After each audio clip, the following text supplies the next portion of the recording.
और अखिलेश भैया, तुम यहाँ पर बैठे बैठे मोदी जी के किस्से कहानी सुन रहे हो। अरे वहाँ पर तुम्हारी बाई तुम्हारा रास्ता देख रही है। तुमसे शक्कर बुलाई थी दुकान से चाय के लिए, पहले शक्कर तो देकर आ जाओ। अरे राहुल भैया, शक्कर को मारो गोली। यहाँ मोदी जी क्या गजब का किस्सा सुना रहे हैं, सुनो तो सही, तुम्हारा भी पेट फूल जाएगा हंस हंस के। सुनाओ मोदी जी। मोदी जी किस्सा शुरू से सुनाओ। राहुल भैया अभी अभी आया है तो उसको भी मालूम पड़े कि किस्सा कहाँ से शुरू हुआ है। हाँ तो भैया हो, एक पुराने समय का किस्सा है। एक गांव था, उस गांव में एक अलसी राम नाम का एक आदमी रहता था। अलसी राम उसका नाम तो था, पर वह सचमुच का भी अलसी था। मोदी जी, क्या एक गांव में एक ही आदमी रहता था क्या? बाकी आदमी सब क्या तीर्थ यात्रा पर गए थे क्या? अरे अभी खिचड़ी पकी की नहीं कि चूल्हे से आग सभी बुझाने लगे। मेरे कहने का मतलब कि मोदी जी ने किस्सा शुरू ही नहीं किया और टोकने लगे बीच में।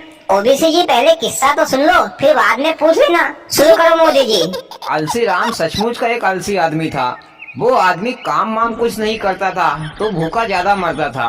एक बार कुछ ऐसा हुआ कि ठाकुर तो गियो, यानी कि वो अलसी राम मर गया होगा। राहुल भैया सुनो तो सही कि किस्से में आगे क्या हो रहा है। अभी से मार दिया अलसी राम को तो कहानी खत्म नहीं हो जाएगी। सुनाओ मोदी जी, आगे क्या हुआ। ऐसा हुआ एक दिन कि वो अलसी राम 4-5 दिन से भूखा था, तो वह घर में जोर जोर से रो रहा था।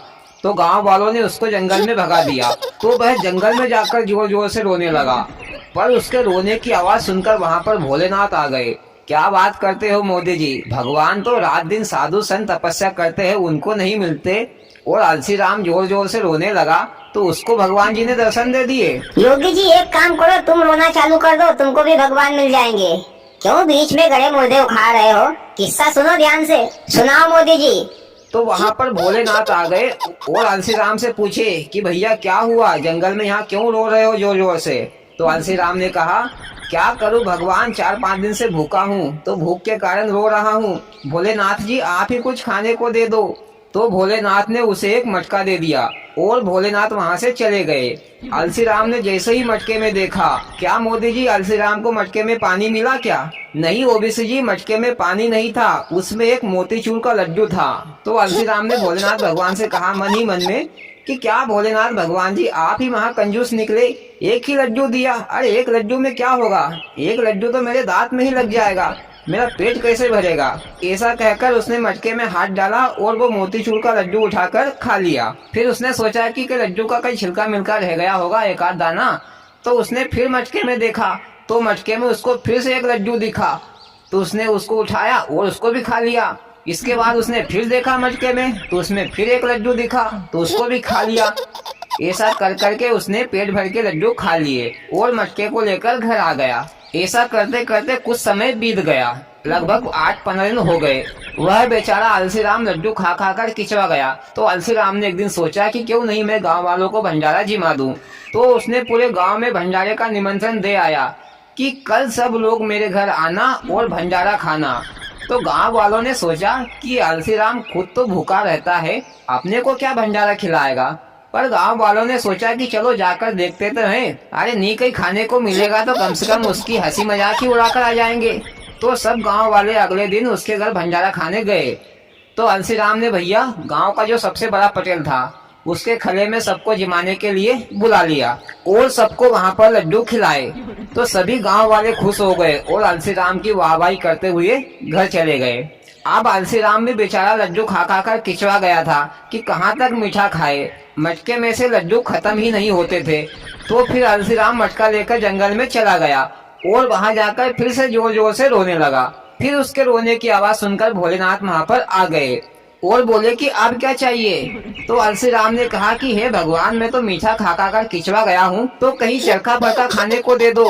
भोलेनाथ ने अब मटके में सब्जी पूरी रख दी और वहां से चले गए।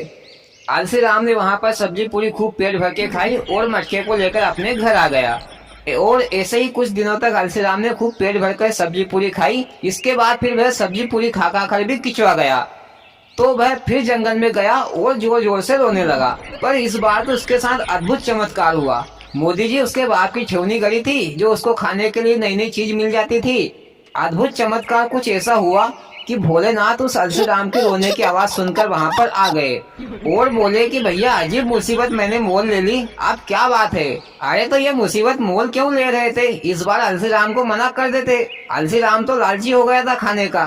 अरे भैया योगी जी, तुम ही सुना दोगे कि मोदी जी को भी सुनाने दोगे? जल्दी बताओ आगे क्या हुआ मोदी जी इस बार। इस बार अलसी राम ने कहा कि भगवान, मैं तो ये चरखे फरके से भी किचवा गया हूँ, मीठे से भी किचवा गया हूँ, कुछ अजीब टाइप का खाना दो जिससे कि मेरी तबीयत हरी भरी हो जाए। तो भोलेनाथ ने इस बार मटके में, क्या मोदी जी इस बार भोलेनाथ ने मटके में मुर्गा दारू रख दिया क्या खाने के लिए?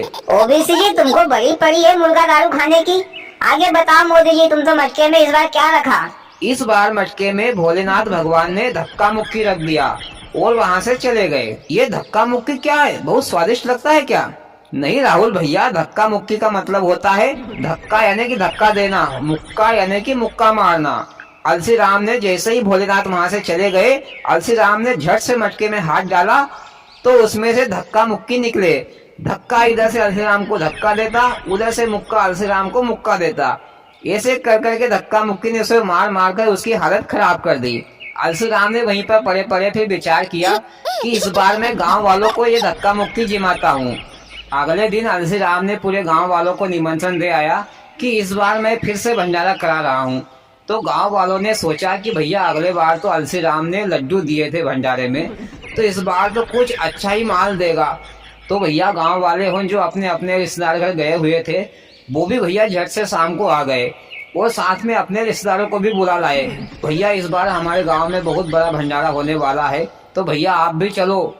और अगले दिन भैया गांव वाले सब जिमने के लिए आ गए और उनके रिश्तेदार भी आ गए जिमने के लिए। भैया इस बार अलसी राम ने गांव का जो सबसे बड़ा पटेल था उसकी पायगा ली। मोदी जी, ये पायगा क्या होती है? अरे भैया योगी जी, जिसमें ढोल को बांधते हैं उसको पायगा बोलते हैं। अलसी राम ने भैया बड़े पटेल की सबसे बड़ी पायगा ली और उस पायगा में सभी गांव वालों को बिठा दिया जिमने के लिए।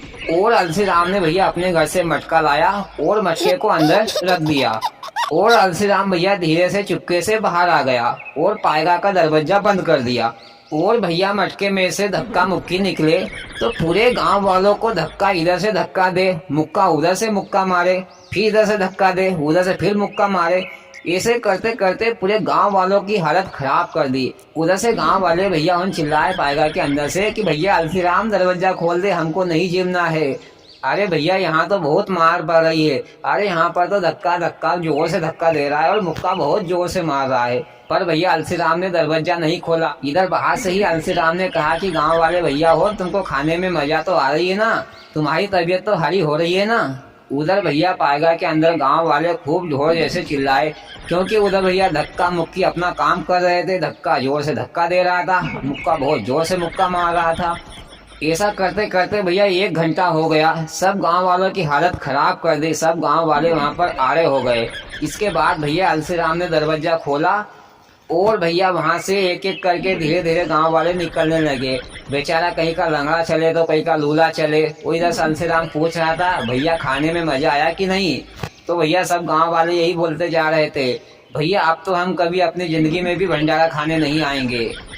और सब गांव वाले भैया करांचते करांचते अपने अपने घर चले गए और किस्सा खत्म।